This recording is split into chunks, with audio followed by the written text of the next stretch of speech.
Ah si, il y a une question de Paul. Pourquoi y a-t-il écrit drogue à la fin de la bulle en biologie? Quand l'utilises-tu? Alors en fait, ce qu'on appelle des drogues, c'est vraiment le sens biologique du terme. Une drogue, c'est simplement une substance qui va modifier un comportement. Donc finalement, c'est aussi le sens commun qu'on a du mot drogue, hein. Ça modifie le comportement des humains, mais ça modifie aussi le comportement d'une cellule. Techniquement, nous, des drogues qu'on va utiliser, ce serait du cyanure. Le cyanure, ça nous intéresse pas mal.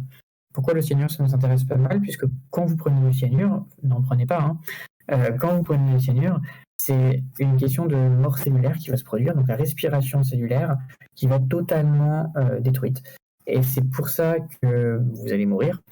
Et en fait, plus précisément, ça va être dans toute l'usine énergétique de vos cellules qu'il n'y a plus rien qui va fonctionner. Et l'usine énergétique de vos cellules, ce qui fait que vous avez de l'énergie dans vos cellules, ce sont les mitochondries, justement. Et nous, c'est ce qu'on regarde. Donc le cyanure a une interaction très très forte avec les mitochondries et peut un petit peu tout chambouler au niveau des mitochondries. Finalement, à quoi nous servent les drogues, nous? Elles vont nous servir à reproduire un comportement pathologique. C'est-à-dire, on a des mitochondries et on veut dire, ces mitochondries, elles ont telle maladie. Par exemple, elles sont trop fusionnées, trop quelque chose. Et pour le faire, on va induire ce comportement et on va voir ce que nous on observe lorsque ce comportement existe. Et en fait, l'idée dans tout ça, c'est qu'on cherche à identifier un comportement, à isoler un comportement pour être sûr qu'on observe la bonne chose tout simplement et pour tirer les bonnes conclusions.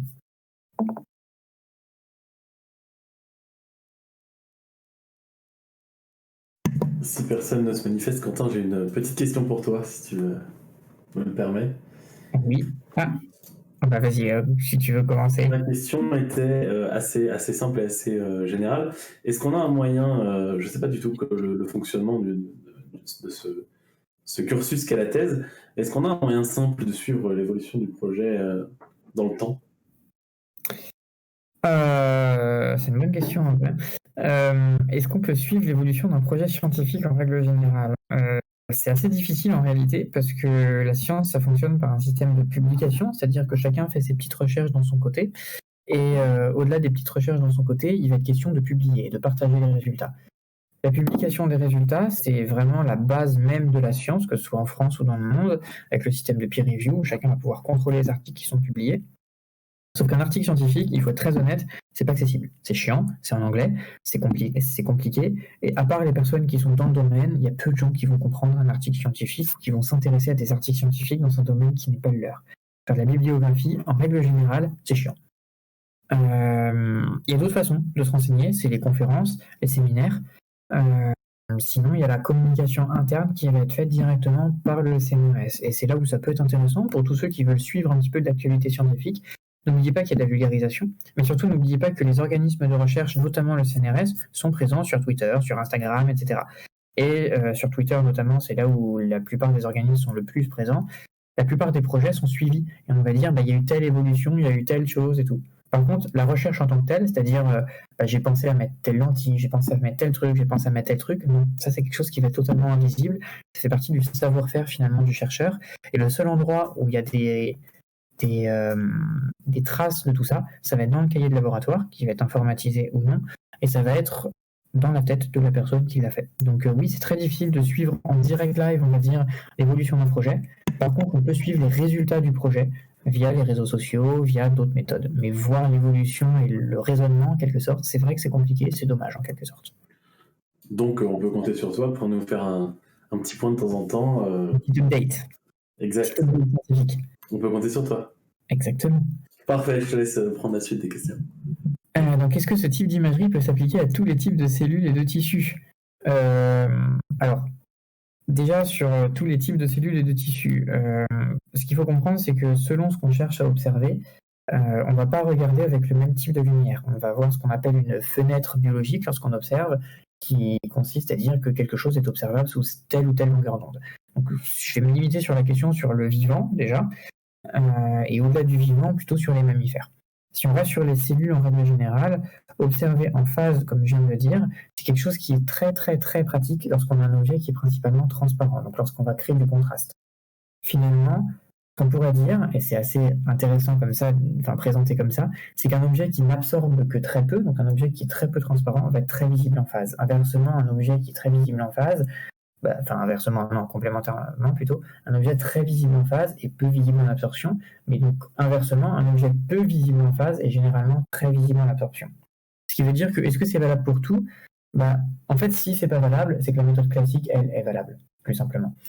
Au-delà de ça, en règle générale, la plupart des tissus et des cellules sont transparentes, parce que c'est fin. Et quelque chose qui est fin, généralement, c'est à peu de choses près transparent. Donc, oui, finalement, c'est applicable sur tout. Observer en face, c'est ce qui se fait le plus souvent. Si vous utilisez une loupe binoculaire, généralement, vous faites du contraste de phase dessus. Si vous utilisez un microscope, vous faites du contraste de phase dessus. Et du contraste de phase, globalement, ça consiste, au lieu d'éclairer avec toute la lumière, à se dire, je vais éclairer seulement avec un anneau de lumière. Et cet anneau de lumière fait que je vais retirer quelque chose à la fin où je vais avoir un contraste entre je vais créer du contraste artificiellement entre les membranes, donc tout ce qui vient aux interfaces, entre les membranes de ma cellule et le milieu intra- et extracellulaire. Donc finalement, dans une méthode d'intensité, on va vraiment repérer l'intérieur en quelque sorte, on va repérer la structure à proprement parler. Alors dans une méthode de phase, donc ce type d'imagerie par exemple, on va repérer plutôt le fait de passer d'un milieu à un autre, donc les interfaces. Donc oui, ça s'applique à tout type de cellules, à tout type de tissus, pour peu qu'ils soient transparents, à peu de choses près. Ce qui est globalement le cas de tout type de cellules et tissus.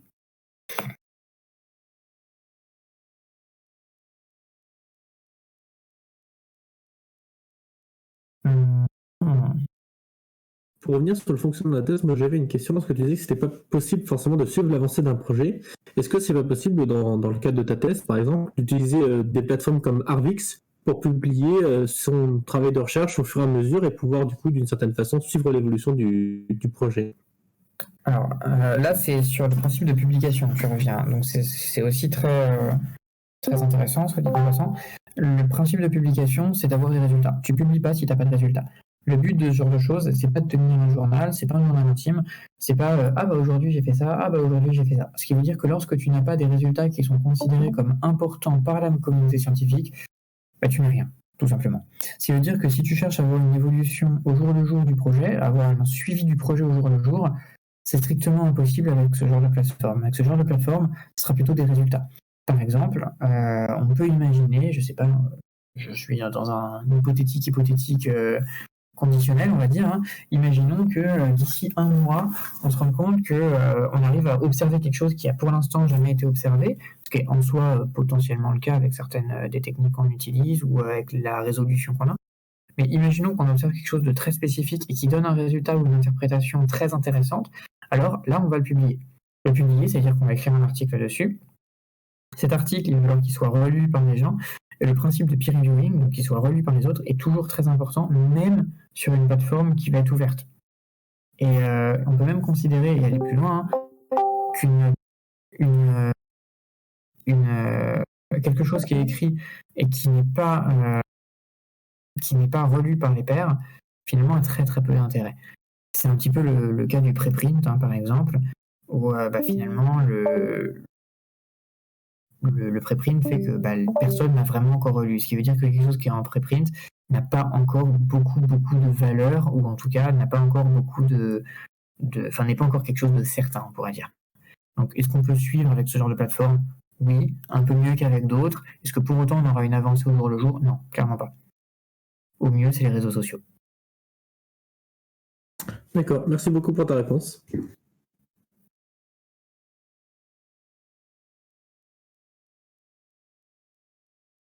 Ouais, plus largement, merci. Merci pour ta présentation, Quentin. Si vous n'avez pas d'autres questions, j'ai peut-être une question rapide. Une petite question sur le deep learning. C'est quelque chose que je vois un peu partout, que ce soit en recherche, dans l'industrie, etc. Mais presque nulle part dans les programmes universitaires ou d'école. Et du coup, ma question, c'est est-ce que tu avais ça en cours en école, ou est-ce que tu as appris ça sur le tas? Et si oui, est-ce que ça s'apprend bien sur le tas ou pas? Donc là, pour revenir juste sur le thème du deep learning, en effet, c'est un terme qui est un peu à la mode. Le deep learning, ça fait partie du machine learning. Le machine learning, c'est tout ce qui est question d'intelligence artificielle en règle générale. Les questions d'intelligence artificielle, c'est pas toujours quelque chose qu'il faut voir comme une fin en soi. Le deep learning, c'est pas quelque chose qu'il faut voir comme une fin en soi. Plus précisément, dans la recherche et dans mon équipe, on y est même presque plutôt opposé. Pas opposé d'un point de vue dogmatique, hein, opposé au sens si on peut passer par autre chose, passons par autre chose. C'est-à-dire que si on peut utiliser une méthode mathématique plus adaptée, on va dire, autant utiliser une méthode mathématique plus adaptée. Donc pour revenir du coup vraiment sur tes questions, le deep learning, généralement, tu as une formation au moins en données ou en informatique dans la plupart des écoles d'ingénieurs. En règle générale, on a une formation en données, moi dans ce que j'ai fait. J'ai suivi des cours en traitement des données. J'ai suivi des cours un petit peu en machine learning, intelligence artificielle dans mon école. C'était clairement pas suffisant pour ce que je voulais faire. Et de mon côté, j'ai suivi une certification en machine learning, deep learning par moi-même sur Internet. Et ensuite, j'ai notamment réalisé un stage en Espagne où j'ai fait du deep learning, donc de l'apprentissage non supervisé. Et c'est ça qui m'a vraiment permis d'un petit peu mieux m'y connaître. Et moi-même, je me suis renseigné. Est-ce que ça s'apprend sur le tas? Oui. Est-ce que ça s'apprend bien sur le tas? Non. En fait, lorsque tu apprends ce genre de technique sur le tas, tu vas être performant dans la technique. Par contre, tu n'auras généralement pas le recul nécessaire à l'élaboration soit d'autres techniques, soit à l'amélioration de ta technique en t'inspirant d'autres techniques que tu ne connaîtrais pas. Donc, est-ce que le deep learning s'apprend sur le tas? Oui. En informatique, tout s'apprend sur le tas, honnêtement. Est-ce que pour autant c'est suffisant? J'aurais tendance à dire que non, mais là c'est un point de vue personnel, hein. C'est que c'est bien d'apprendre sur le tas, mais avoir une formation soit académique, soit des cours, soit même ne serait-ce qu'un espèce de socle en quelque sorte sur un domaine, c'est quand même très important et très intéressant pour être capable d'acquérir un certain recul et être capable d'utiliser les choses beaucoup plus proprement que si on en a juste une connaissance sur le tas.